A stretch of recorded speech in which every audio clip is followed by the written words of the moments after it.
I'm Mr. McBrien. This is TEJ3M, the Conga line principle. So today we're going to attack a few misconceptions that many people have about circuits. To address these, we're going to discuss conductivity in metals. We're going to discuss the effect that resistors have on current and gain. And we're going to talk about current before and after a resistor, something I call the Conga line principle. So let's address a few ideas that people have about circuits, that a few misunderstandings about the way that we get energy from current, the way that electrons move through a simple circuit. Many people misunderstand these things, and we don't want to be those kind of people, because if we are, we won't really understand what's going on in the circuits we design. So today we're going to try to unlearn some bad ideas about electricity, some things that you may or may not have carried with you as you've learned more and more about electricity and its role in circuits. So some misconceptions that many people have. One thing that people often say about circuits is that circuits convert electrons into energy. And this is absolutely untrue. Another thing that people think about circuits is that they consume electrons. Again, completely untrue. Electrons aren't destroyed in circuits. Circuits don't use up electrons. We have the same number of electrons before and after our circuit functions. So that leads us to a question. Where do we get the energy from if it's not from the consumption of electrons? And the easiest way to explain this is to describe electrons in a circuit like rocks in a ladder. So if we consider a rock at the top of a ladder, it has energy. We call it potential energy. It has energy available to us. And we can use that energy to do things, to do work. For example, we can use the energy that a rock has at the top of a ladder to break a toe. Not maybe the most pleasant application, but we can do it. But here's where the analogy is useful for us with regards to a circuit. When we're done breaking the toe with the rock has moved from the top of the ladder down to the ground. It's lost that potential energy it had. It's lost that energy. But the thing is, the rock isn't used up. It's still a rock, right? And circuits are like this. So circuits are like this. An electron gives up its energy to do something, but it's still an electron. So how do we get then that energy from the electrons? Well, like the rock at the top of the ladder, electrons have potential energy provided by our potential source, usually a battery in our case. And any electrons that are at the negative terminal of the battery,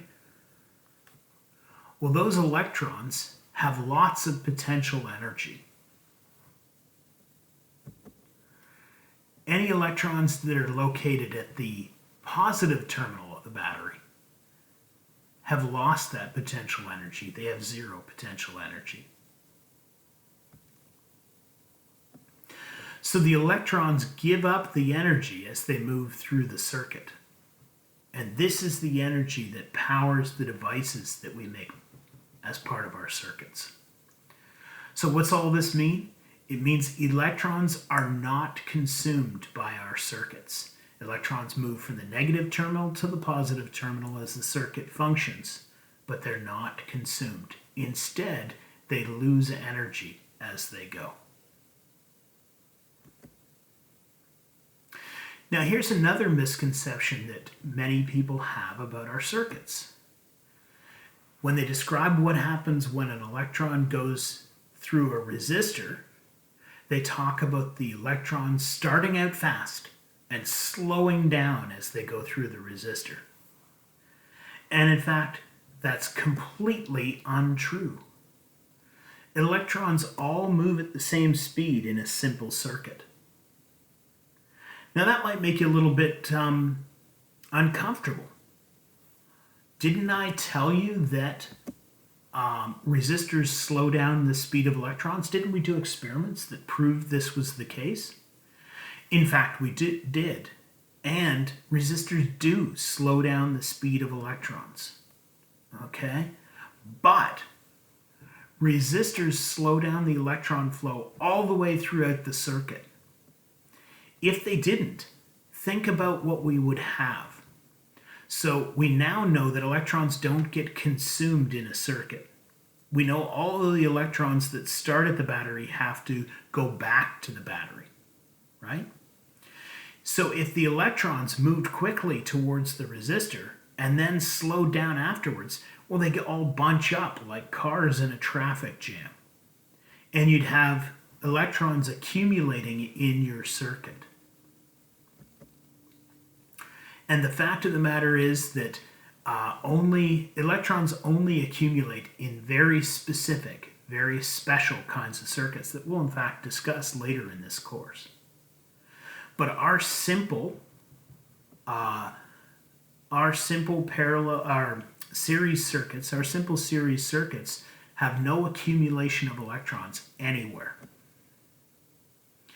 And to understand how this works and why it works, we have to dig deeper into the way that conductivity works in materials like metal.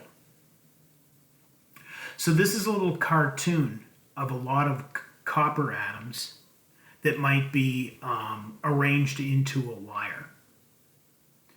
And conductivity in these metals, copper of course being a metal, occurs by electrons transferring to one of these atoms. But as soon as an electron transfers to a given atom, another electron moves off of that atom to an adjacent atom. And this process continues with electrons moving through the conductive material until eventually an electron can exit the last copper atom at the end of our wire and go back to our battery. Now, if we can get that concept down, if we can understand this, that current moves, electrons move by jumping from one atom to the next, and that each electron needs an electron to move out of the way to make space for it. As soon as we understand this idea of one electron leaving and the next one taking its place, we can understand how charge could never build up in our circuit.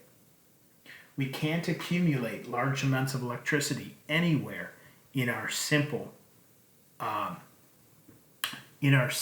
series circuit.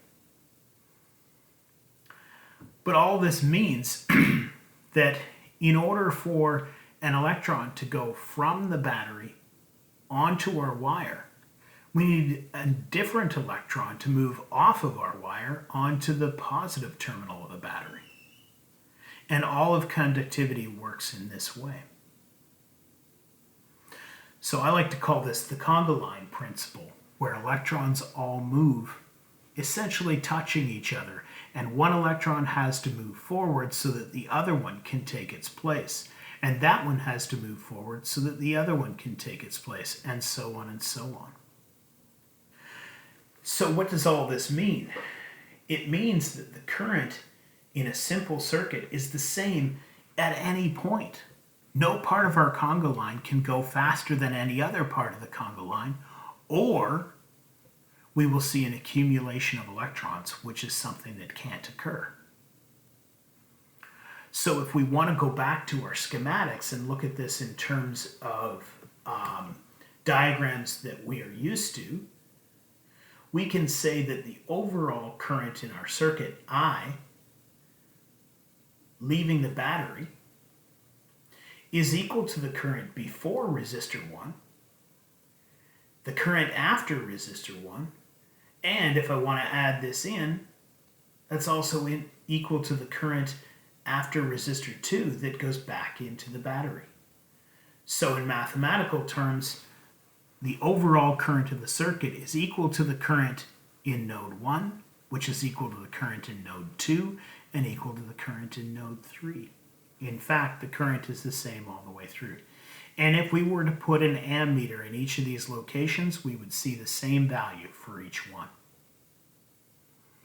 Okay, to summarize then, energy in circuits comes from moving electrons from a high energy location, the negative terminal of the battery, to a low energy location, the positive terminal. Circuits don't consume electrons. When we're done using our circuit, we still have the same number of electrons as we had when we started. And an extremely important idea, electrons do not move quickly to a resistor and then slow down after they've moved through it. In fact, the Conga line principle applies. And what this means is that in a simple circuit, current is the same at any point. So for your homework, what I'd like you to do is design an experiment inside the PHET simulator to demonstrate the Conga line principle. So build a series circuit with several resistors. Put an ammeter before and after each resistor. Then when you're ready, flip the switch, measure the current at each node, and demonstrate that it's always the same. Okay, so go ahead and have fun. Thanks very much and have a great night.